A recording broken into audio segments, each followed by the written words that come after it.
Hello everyone, আশা করি আপনারা সকলে ভালো আছেন। আপনাদের সকলকে স্বাগত আমাদের ইউটিউব চ্যানেল History47 এর মধ্যে। আজকে আমরা যে বিষয়টা নিয়ে আলোচনা করব সেটা বেসিক্যালি ব্রিক্স কে নিয়ে। ওকে? তো শুরু করার আগে আপনাদের একটা কথা বলে রাখি, সেটা হচ্ছে আপনাদের যদি চ্যানেলটা পছন্দ লেগে থাকে সেক্ষেত্রে আপনারা লাইক, কমেন্ট, সাবস্ক্রাইব করতে পারেন। না পারলে গালাগালি করতে পারেন। ওকে? কারণ অনেকজনই গালাগালি করে, তো সেক্ষেত্রে ভালো লাগে মনের মধ্যে। ওকে? কারণ অনেকজনের মনে হয়তো একটু কষ্ট হতে পারে। কষ্ট তো হবেই। কারণ হচ্ছে যখন দেখে না যে বেসিক্যালি আমার চ্যানেলে হচ্ছে যারা ভিডিও দেখে থাকে তারা হচ্ছে আমার থেকে বড় বয়সী। ওকে? যেমন ২৫-২৬ এর উপরে ভিডিও দেখে থাকে। ৬৫ বছরের পর্যন্ত ভিডিও দেখে থাকে। অনেকে ৭০-৮০ বছর পর্যন্ত দেখে থাকে। মানে 65 প্লাস এর লোক দেখে থাকে। তো যখন তারা দেখে যে তাদের চেয়ে বয়সে ছোট কেউ হচ্ছে এরকমভাবে বলছে, ওকে, এরকমভাবে ভিডিও বানাচ্ছে, সেক্ষেত্রে হয়তো অনেকের মনে দুঃখ লাগতে পারে। সেক্ষেত্রে তারা কমেন্ট করে থাকে। অথচ আমি যখন একটা নির্দিষ্ট পলিটিক্যাল ব্যাপার নিয়ে কথা বলে থাকি, সেক্ষেত্রে অনেকে আলাদা পলিটিক্যাল পার্টির দ্বারা মানে অনুপ্রাণিত হয়ে থাকে। তাদের মনে একটু কষ্ট তো হয়। দেখুন, কষ্ট তো হবে মনের মধ্যে, না? কারণ মানুষ বলে কথা, মানুষের মনে যদি হিংসা না থাকে তো মানুষ তো হবে না, সে তো দেবতা হয়ে যাবে। তো সেই জায়গা থেকে দাঁড়িয়ে কিন্তু আজকে আমরা আলোচনা করব আমেরিকাকে নিয়ে। আমেরিকাকে নিয়ে আলোচনা করার মূল বিষয় যেটা রয়েছে সেটা হচ্ছে ব্রিক্স কে নিয়ে। ব্রিক্স বলতে ব্রাজিল, রাশিয়া, ইন্ডিয়া, চায়না এবং সাউথ আফ্রিকা। এই কয়েকটা দেশকে মিলে বেসিক্যালি যেটা বলা হয় সেটা হচ্ছে ব্রিক্স। BRICS, bricks.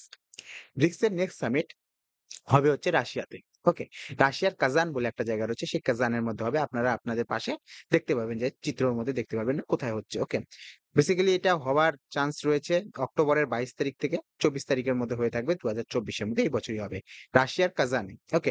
এখন মেইন কথা যেটা উঠে আসছে সেটা হচ্ছে ডলারকে নিয়ে। ডলারকে নিয়ে কেন বলছি আমরা? এখন বলা হচ্ছে যে যতগুলো ব্রিক্স কান্ট্রি রয়েছে তারা কিন্তু কি করবে? ডলারে পেমেন্ট করবে না। কারণ আমরা সকলেই জানি গোটা বিশ্বের মধ্যে আপনি যদি একটা দেশ থেকে অন্য একটা দেশের মধ্যে যা কিছু কিনতে যাবেন, সেক্ষেত্রে কিন্তু আপনাকে পেমেন্ট করতে হবে ডলারে। ডলার ছাড়া আপনি অন্য কিছুতে পেমেন্ট করতে পারবেন না। ওকে? একে বলা হচ্ছে ডলারের পাওয়ার। কারণ আমেরিকা আজকে যদি এমন একটা জায়গায় বসে থাকতে পারে যেখান থেকে বসে সে সবকিছু কন্ট্রোল করতে পারে। সে পাকিস্তানকে কন্ট্রোল করছে, সে বাংলাদেশকে কন্ট্রোল করছে। সুতরাং তাকে কন্ট্রোল করার পেছনে যে শক্তিটা লুকিয়ে রয়েছে সেই শক্তিটাই হলো ডলার। ওকে? ডলার আজকে সবচেয়ে মজবুত কারেন্সি। গোটা বিশ্ব কিন্তু ডলার দিয়ে কিন্তু বেচা-কেনা করে থাকে। সুতরাং সেই জায়গা থেকে দাঁড়িয়ে এখন বিশ্বের মধ্যে 2nd সবচেয়ে বড় অর্থনৈতিক ক্ষমতার দিক থেকে যে দলটা দাঁড়িয়ে রয়েছে সেটা হচ্ছে বেসিক্যালি চায়না। ওকে? চায়না দল নয়, একটা দেশ রয়েছে। তো চায়না সেই দিক থেকে কিন্তু যেহেতু অর্থনৈতিক দিকে একদম শক্তিশালী এবং স্ট্রং পজিশনে রয়েছে। তো সেই জায়গা থেকে দাঁড়িয়ে চায়না কিন্তু ভবিষ্যতে আমেরিকাকে পিছনে ফেলে দেবে। তো চায়না, রাশিয়ার সাথে আমেরিকার আগেই শত্রুতা রয়েছে। এবার রাশিয়া, চায়না এরা মিলে কি করছে? নতুন বুদ্ধি বানিয়েছে যে ব্রিক্স যে কান্ট্রি গুলো রয়েছে, ব্রিক্স সংগঠন রয়েছে। এই ব্রিক্স সংগঠন কি করবে? এখন ডলারাইজেশন করার চেষ্টা করবে। মানে ডলার আর তারা ব্যবহার করবে না। তারা কি করবে? Petro yuan. ইউয়ান বলতে কি? বেসিক্যালি চায়নার কারেন্সিকে ইউয়ান বলা হয়। ওকে? তো এখন তারা ইউয়ানে বেচাকেনা হবে। কারণ আমরা সকলেই জানি চায়না হলো গোটা বিশ্বের ক্ষেত্রে কিন্তু একটা বড়সড় মানে এক্সপোর্ট হাব। ওকে, এক্সপোর্ট হাব বলব না বেসিক্যালি। সেটা হচ্ছে মানে সবকিছু তৈরির একটা ফ্যাক্টরি। যা কিছু আপনার বলুন গোটা বিশ্বের মধ্যে সবকিছু কিন্তু বেসিক্যালি চায়নার মধ্যে তৈরি হয়ে থাকে। ওকে? এবার যে জিনিসটা লক্ষ্য করা যাচ্ছে সেটা হচ্ছে চায়নাও এতে রাজি হয়ে গেছে যে চায়নাও চাচ্ছে যে আমরা 2nd সবচেয়ে সুপার পাওয়ার হব।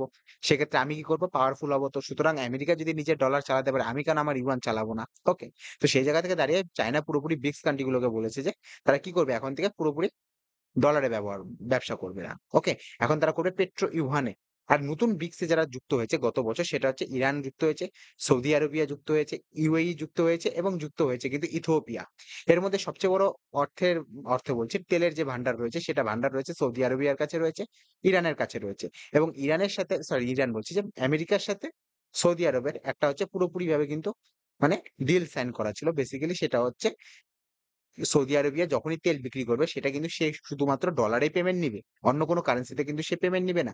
যেহেতু এই বছর গিয়ে জুন জুলাই এর কাছাকাছি গিয়ে কিন্তু এই যে চুক্তিটা হয়েছে এই চুক্তিটার মেয়াদ শেষ হয়েছে। সুতরাং এখন কিন্তু সৌদি আরবিয়া বলছে যে আমরা কি করব না এই যে চুক্তিটা রয়েছে এটা কিন্তু এগিয়ে নিয়ে যাব না। চুক্তিটা নিয়ে এখন কোনো কথাবার্তা চলছে না। মনে করা হচ্ছে যে এই চুক্তিটা এখানে ইতি ঘটাবে এবং সৌদি আরবিয়া চায়নার সাথে মিশে গিয়ে কি করবে? পুরোপুরিভাবে কিন্তু সে পেট্রো ইউয়ানে কিন্তু ব্যবসা শুরু করবে। এক্ষেত্রে আমাদেরও সুবিধা হবে।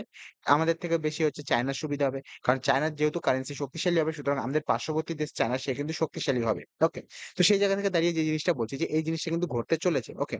এই জিনিসটা দেখতে পারবেন যে নতুন যারা যুক্ত হয়েছে, ইজিপ্ট যুক্ত হয়েছে, ইরান যুক্ত হয়েছে, UAE যুক্ত হয়েছে, সৌদি আরবিয়া যুক্ত হয়েছে, ইথিওপিয়া যুক্ত হয়েছে পুরোপুরিভাবে ব্রিক্স এর মধ্যে। ব্রিক্স এ আগে পুরোপুরি ৫ টা সদস্য ছিল। BRICS ৫ টা দেশের সদস্যের ১ম মানে কান্ট্রির যে ১ম লেটার আছে সেটা নিয়ে ব্রিক্স নাম হচ্ছে। B for Brazil, R for Russia, I for India, C for China, S for South Africa. Okay? এই কয়েকটা দেশ মিলে কিন্তু ব্রিক্স সংগঠন গঠিত।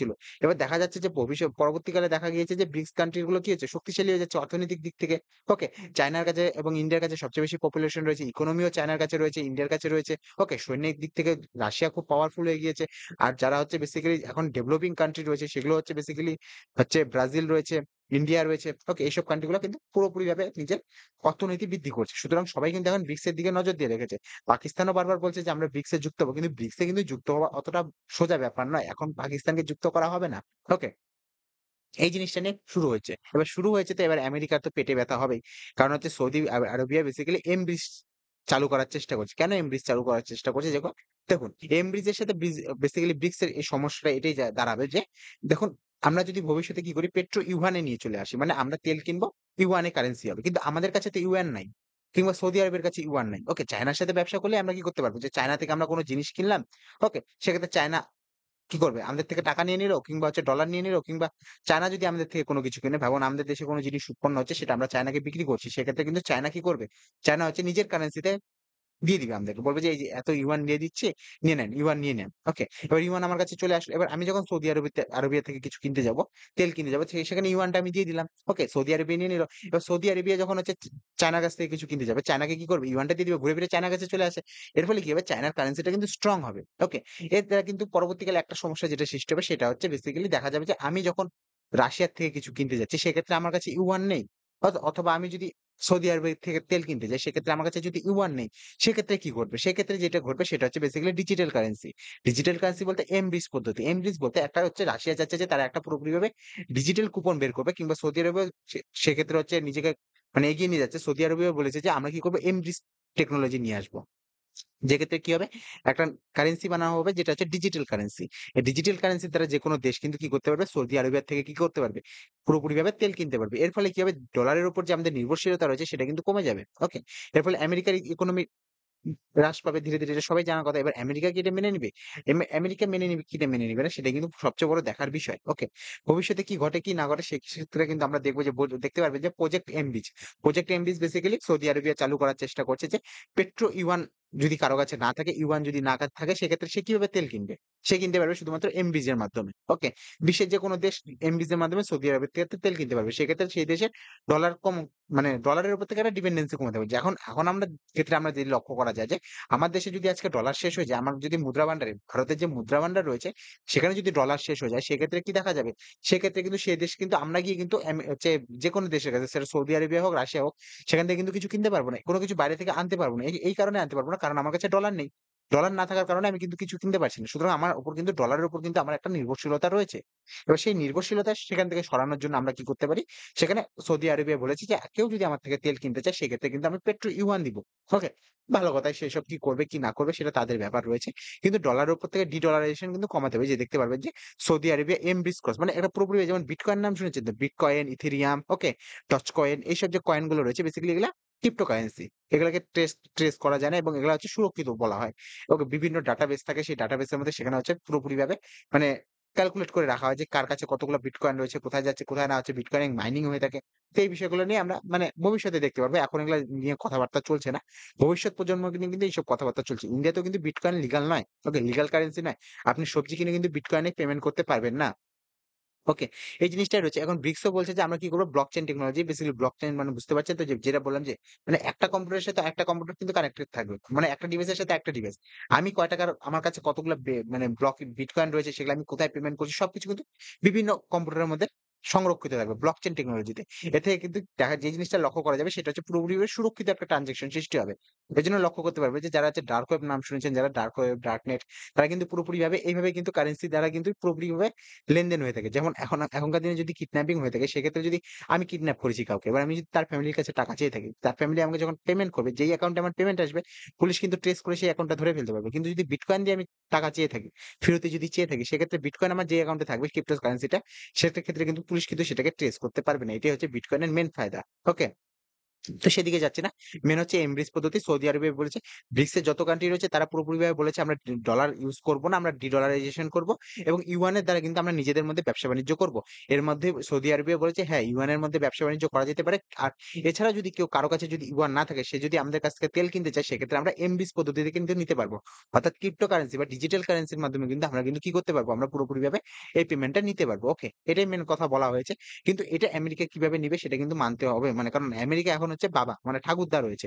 ওকে, আমেরিকা মানে আমেরিকা। আমেরিকার কাছাকাছি কেউ যাওয়ার মতো এখনো ক্ষমতা রাখেনি। চায়না যেহেতু যাওয়ার চেষ্টা করছে, কিন্তু আমেরিকা আমেরিকার জায়গায়। আমেরিকার যা টাকা রয়েছে আর তাদের যে বিজনেস, মেইন বিজনেস তাদের অস্ত্র-শস্ত্র। কারণ এই যে দেখতে পাচ্ছেন যে সেটা রাশিয়া-ইউক্রেন যুদ্ধ হোক কিংবা হচ্ছে ইসরায়েল-প্যালেস্টাইন সব যুদ্ধ কিন্তু পুরোপুরিভাবে আমেরিকা ফান্ডেড। কেন আমেরিকা ফান্ডেড? এই জন্যই যে আমেরিকা যত পরিমাণে ফাইটার প্লেন, যুদ্ধবিমান থেকে শুরু করে বেসিক্যালি যদি আপনি লক্ষ্য করতে পারেন যে যত বোমা রয়েছে, ডিফেন্স সিস্টেম রয়েছে সবকিছু কিন্তু তৈরি করে যখন সেগুলো প্র্যাকটিস করতে হয় যে সবার সামনে এমনকি মানে প্রদর্শিত করতে লাগে। আমরা দেখি না অনেক জায়গায় প্রদর্শন মেলা শুরু হয় যে সেখানে দেখানো হচ্ছে যে এইটা আছে যারা কিনতে চায় কিনুক। ওরকমই আমেরিকা কি করে যে যুদ্ধ লাগিয়ে এগুলো সেখানে কি করে সেগুলোকে প্রয়োগ করে দেখায় যে হ্যাঁ, দেখুন আমাদের টেকনোলজিটা কত উঁচু।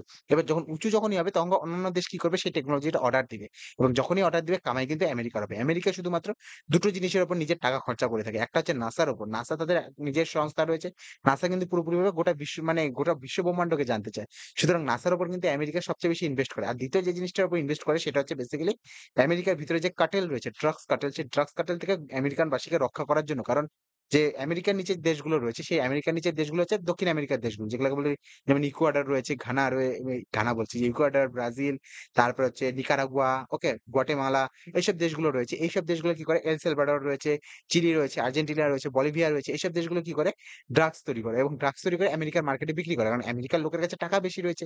সেখানে ডলার পাওয়া যাবে ড্রাগস বিক্রি করে। সুতরাং সেই দেশগুলো সেখানে ড্রাগস বিক্রি করার চেষ্টা করে। যেমন মিয়ামি নাম শুনবেন। মিয়ামি হচ্ছে আমেরিকার গোয়া। আমাদের দেশে গোয়া যেমন আছে না পার্টি করি আমরা যেখানে সবাই গিয়ে, সেটা হচ্ছে গোয়া। ওকে? সেরকমই হচ্ছে আমেরিকার মধ্যে সবচেয়ে উন্নত শহর হচ্ছে বেসিক্যালি সেটা হচ্ছে মিয়ামি। মিয়ামি বিচ রয়েছে সেখানে।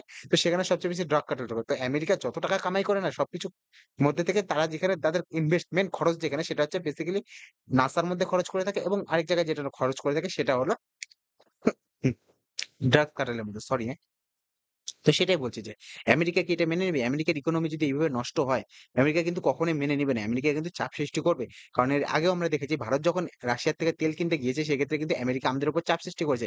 দেখতে পারলেন তো বাংলাদেশের কি অবস্থা করে দিয়েছে? আমাদের পার্শ্ববর্তী দেশের মধ্যে এমন অত্যাচার সৃষ্টি করেছে। আমেরিকা আগে নিজেকে পাকিস্তানকে নিজের পোষ্য বানিয়ে রেখে দিয়েছে। ওকে? শ্রীলঙ্কা রয়েছে চায়নার আন্ডারে। বাংলাদেশ চলে গেছে আমেরিকার আন্ডারে। তো এরকম জায়গায় কিন্তু লাগিয়ে রেখেছে। কারণ আমেরিকার ৩ টি হচ্ছে শত্রু রয়েছে। একটা চায়না, একটা ইন্ডিয়া, একটা হচ্ছে রাশিয়া। বাইরে থেকে দেখতে মনে হয় যে ইন্ডিয়া হচ্ছে আমেরিকার বন্ধু। কিন্তু আমেরিকা হচ্ছে নিজেকে মনে করে যে আমরা হচ্ছে ইন্ডিয়ানরা যারা রয়েছে, ইন্ডিয়া হচ্ছে সবচেয়ে বড় মানে যারা হচ্ছে কম্পিটিশন দিবে আমেরিকাকে। ওকে, কেন দিবে বলছি বেসিক্যালি আপনি লক্ষ্য করবেন যে রাশিয়াকে যদি মারতে হয়, রাশিয়ার উপর নজর রাখার জন্য কিন্তু রাশিয়ার পাশে একটা দেশ রয়েছে সেটা হচ্ছে বেসিক্যালি ইউক্রেন। ওকে, ইউক্রেনের নিজের ক্ষমতা বজায় রেখেছে। এবার চায়না রয়েছে, চায়নার পাশে দেশগুলোকে কিন্তু আমেরিকা নিজের কন্ট্রোল বজায় রেখেছে। সেটা হচ্ছে দক্ষিণ কোরিয়া হোক কিংবা জাপান হোক। ওকে, এইসব দেশের মধ্যে কিন্তু আমেরিকার কিন্তু সৈন্য রয়েছে। ওকে, এবার ইন্ডিয়াকে কন্ট্রোল করবে কিভাবে? ইন্ডিয়ার পাশে রয়েছে পাকিস্তান। আর পাকিস্তান হচ্ছে একটু বেশি বুদ্ধিমান। কারণ পাকিস্তানের মধ্যে অহংকার রয়েছে। এই অহংকার থাকার কারণ হচ্ছে পাকিস্তানের কাছে পরমাণু বোম রয়েছে। এই পরমাণু বোম সে যেকোনো সময় ইউজ করতে পারে। সুতরাং সে হচ্ছে আমেরিকার সাথে থাকতে চায় না। কোন সময় আমেরিকার সাথে চলে যায়, কোন সময় সৌদি আরবের সাথে চলে যায়, কোন সময় চায়নার সাথে চলে যায়, কোন সময় রাশিয়ার সাথে চলে যায়। ওকে? পাকিস্তান। এইজন্য পাকিস্তানকে পুরোপুরিভাবে বিশ্বাস করতে পারে না। এরপরে বাংলাদেশের মতো একটা দেশকে কিন্তু আমেরিকা চুজ করেছে যে ভেবেছে যে এমন একটা দেশ দরকার যেই দেশকে কি করবে? আমার প্রতি লয়াল থাকবে। এবং সেটাকে পেয়েছে যে বাংলাদেশ রূপে। বাংলাদেশের মধ্যে দাত্তাপাল্লাট হয়ে গিয়েছে। বাংলাদেশের মধ্যে একজন নতুন এসেছে। সুতরাং সেখান থেকে কিন্তু খেলা শুরু হয়েছে। এবার খেলা যখন শুরু হয়েছে, সেক্ষেত্রে কিন্তু একটা মানে মজাদার জিনিস সৃষ্টি হয়েছে। এই আজকে এত পর্যন্তই থাকবে। ওকে? এর বেশি আজকে আমরা আর কথা বলব না। যে আমেরিকার উপর কিন্তু চাপ সৃষ্টি হচ্ছে। আমেরিকার যে দাদাগিরি রয়েছে, সেই দাদাগিরি কিন্তু ধীরে শেষ হচ্ছে। কারণ নতুন মার্কেটে নতুন কিন্তু ডন আসছে। সেই ডনের নাম হচ্ছে চায়না, ইন্ডিয়া, রাশিয়া এইসব দেশগুলো কিন্তু উঠে আসছে। ব্রাজিলও রয়েছে তার মধ্যে। ওকে? জাপানও রয়েছে। কিন্তু জাপানের যেহেতু বেসিক্যালি বার্থ রেটটা কমে গিয়েছে সেক্ষেত্রে কিন্তু জাপান কিন্তু পিছিয়ে যাচ্ছে। ওকে? তো ভবিষ্যতে কি হয় কি না হয় সেই বিষয়ে আমরা লক্ষ্য রাখবো। আপনারাও লক্ষ্য রাখবেন। মজা আসবে ভবিষ্যতে কি হবে না হবে। আমাদের চ্যানেলটা সাবস্ক্রাইব করে রাখতে পারেন। বাদবাকি যা ইচ্ছা তাই করতে পারেন। গালাগালি করতে পারেন। গালাগালি করলে আমি বেশি খুশি হই। ওকে? চলুন দেখা হবে অন্য একটা ভিডিওতে। Have a good day. Bye, by.